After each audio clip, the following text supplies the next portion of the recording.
eyewitness history, not the textbook history, where you can find all the big events, but the smaller stories within the big stories.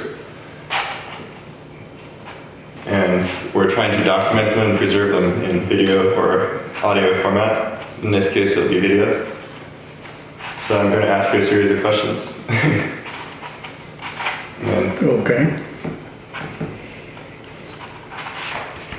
Okay, are you ready? Yes, I am. So, were you in the Air Force? Yes, I was. What did you do in the Air Force? I was a pilot. What did you fly? Well, when you get in the Air Force, I graduated from college and then I went to officer training school. And then from there you go to pilot training, which is a little over a year. And then in pilot training you flew a T-41, a T-37, and a T-38. And then after graduation from pilot training, I became a T-38 instructor pilot. So I flew the entire time I was in the Air Force as an instructor pilot. How long were you in the Air Force? A little over 4 years. The initial commitment was for 6 years, but Vietnam had ended, and President Carter was president, and there was a huge military drawdown from the war being over, and so they were allowing people to voluntarily just get out of the Air Force. So I took advantage of that and got out after 4 years instead of waiting 6. Yeah, what did you do after that? Well, I got in the Air National Guard. And how long were you in that? 24 years. What cultural changes did you see in the Air Force and the Air National Guard while you were still in them? Well, the Air Force was full-time active duty. That's all we did every day, all day. When you get in the National Guard, back then it was kind of like a flying club. We flew fighter jets, but it was a little rowdy. Culturally, it was a lot different than the Air Force. It was a lot less rules. It was more relaxed. And you know, people in the Air National Guard had real civilian jobs, and so they did the flying through the weeks and weekends when they could to get all the requirements that they needed done. But it was a different culture all the way. So back then they used to call us a flying club, but the entire time that I was in the service, the push was to make the Air National Guard as good as the active duty. And so by the time I was ready to get out, I would say that the National Guard pilots were as good as active duty. And many Air National Guard units at that time had already gone to war numerous times. So. Do you have any specific examples to demonstrate that? Well, the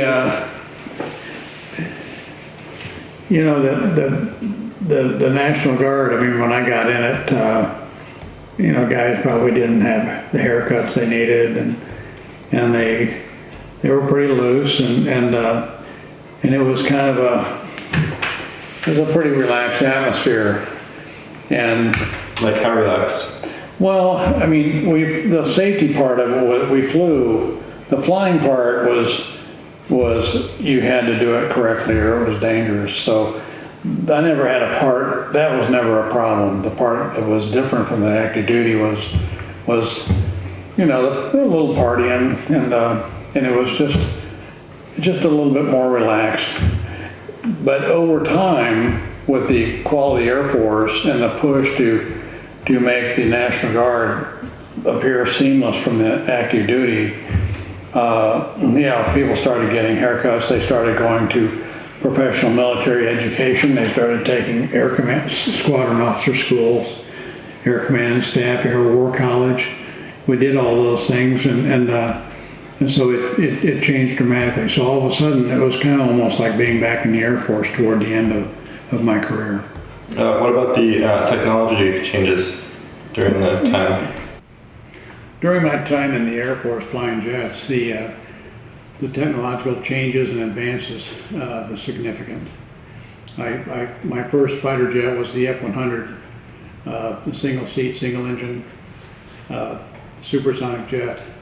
And avionics wise, we had an ADI HSI, TACAN ILS, and basically a HUD where we cranked mills for dropping bombs or shooting the guns. So everything was pretty much manual. And so there were many times that I was flying on the treetops, 500 knots, as a flight lead, completely lost, go over a small town, read what it said on the water tower and try to find it on the map and figure it out. So we went from those kind of days to the F-4 Phantom, which was a significant improvement in avionics. It had all kinds, it had autopilot, and it had well, there were just many more options available to the pilot to make the workload a lot easier for us at those speeds. And then finally I finished with the F-16, which was essentially an electric jet. It was a jet that was like a computer. We put a big computer and put wings on it. And so that airplane was a significant difference from a pilot standpoint, because we went from looking at round dials in the airplane to a lot of digital type of information that was projected up into the combining glass of the HUD. And so we saw a lot of information available to us. There was so much, it was like drinking water out of a fire hydrant. And it took quite a while to get your brain around using or seeing data in a combining glass that was useful, because there was so much to it that it was very confusing. And there was the switchology was also a real problem in a single seat, single engine jet. So the technology was a significant improvement. And then once you, as a pilot, once you could get your arms around the new jet's technology, then the workload became a lot easier, and it gave you a lot more situational awareness, because you had time to think and address other issues other than basic navigation or situational awareness. So the technology was a real godsend for us to allow us to do more and more with the jet. So, Mr. Brown, where were you during President Clinton's inauguration? Well, that was the inauguration of President Clinton, I think, was January 20, 1993. And the president-elect had invited the Arkansas Air National Guard, because he was from Arkansas, to lead his inaugural flyby as part of the inaugural ceremony. So we all flew over to Andrews Air Force Base and staged there, and so I was there to participate in the inaugural flyby. Do you remember what the flight path was? Yes, the flight path actually was, we took off out of Andrews and we went to a holding point, and then we stacked up so that when they released us, that we could leave that holding pattern in the proper alignment. And then I remember you drove up to, they wanted us to fly east-west, and so we flew up and then made that gentle turn to go over the White House from east to west, and then we departed there to the south, and then went back to Andrews and landed.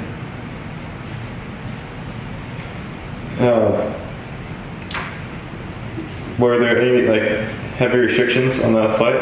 Yes, when we got to Andrews, we had a briefing with the Secret Service, and we had a briefing with the FAA, had a briefing with Andrews Tower. I mean, everybody told us what we can do, and so when we got all that straight, it's a very heavily guarded area. It's a prohibited area, which means you are absolutely prohibited from flying into that airspace without express authority or approval. And so we had pretty tight guidelines on how we could make our pass over the White House as part of the festivities in a safe way. What happened if you didn't follow the flight path?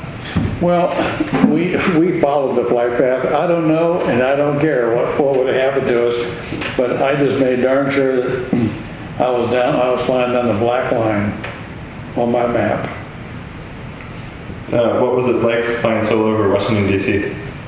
Well, it just happened to be an absolutely beautiful, cloudless, cold, beautiful blue sky day. So you could just see everything, and from the cockpit, it was just so fun to roll in, and you got, my gosh, that's the White House, you know, and you go buzzing right over, and then you can see the people, and it was, for me, it was just a great time. I enjoyed it very much.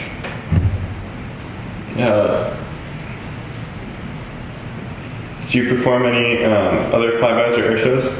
Yes, throughout your career, if we get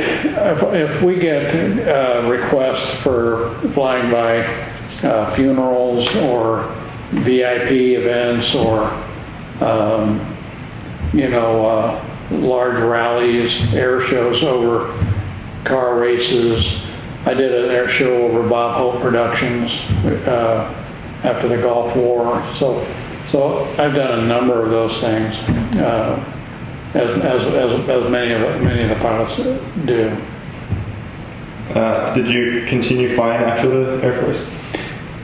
Yes, when I got out of the Air National Guard, I bought a Russian fighter jet, and then I did air show work for about 8 years. What kind of fighter jet? It was an L-39 Zulu Alpha, and so it's a primary jet trainer that the Eastern Bloc nations use. It had bombs, rockets, missiles, 2 23mm Gatling guns, and so it had a full array of armament, and it was a fully acrobatic airplane and quite a pretty airplane. So it was just a beautiful airplane for doing air shows, and I enjoyed doing that. And I gave a lot of very interesting people rides in that airplane as part of the air show work. Can you name a few people? Well, beauty queens. I flew an Ace from World War II that I think had 7 kills. Politicians. We flew. Just the air show bosses would come over and say, "Hey, we have this person, or we want to give this person a ride," and then he could pretty much work out what airplane they'd fly in. And I always enjoyed that because it was great to meet, especially if they were prior combat pilots or aces or whatnot. I flew astronauts, that kind of stuff. It was great just to experience that aviation with different people. Did you do anything else besides air shows? Well, as a certified flight instructor, I tried to teach. I didn't try to teach. I taught a lot of people how to fly the L-39, and so I forget how many people I've checked out in that airplane, and then went on and tried to teach them formation flying and acrobatic flying, and so trying to get them to experience all the different things you could do in that airplane.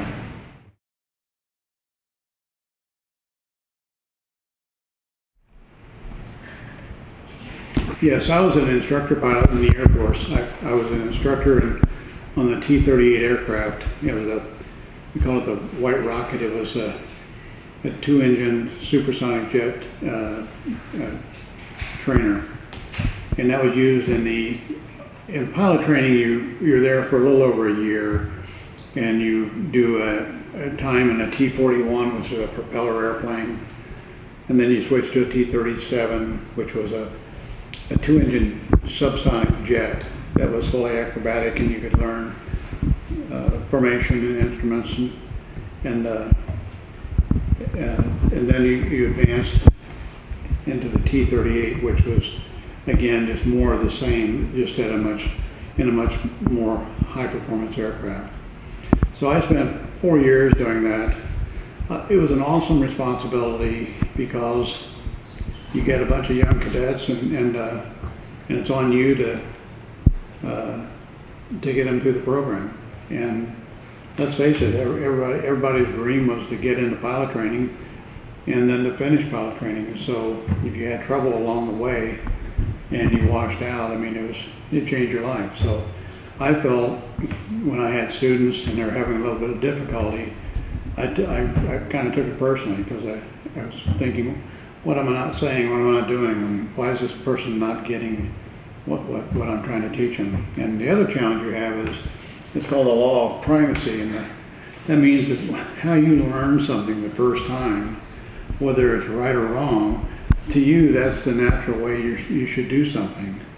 As an analogy, I think golfers learn from their buddies how to play golf with a terrible swing, but that's the law of primacy to them. That's the way you swing a golf club, and so it's very, very difficult to then unlearn that and then get the correct instruction to learn again the correct way. Well, in flying, that's very, very dangerous. So that, because if I teach you how to fly a jet incorrectly, it's probably not going to work out so well for either one of us. So getting it right, laying it out exactly in a way that the student could learn how to fly that airplane, and in the correct way that the Air Force wants us to fly that airplane was very important.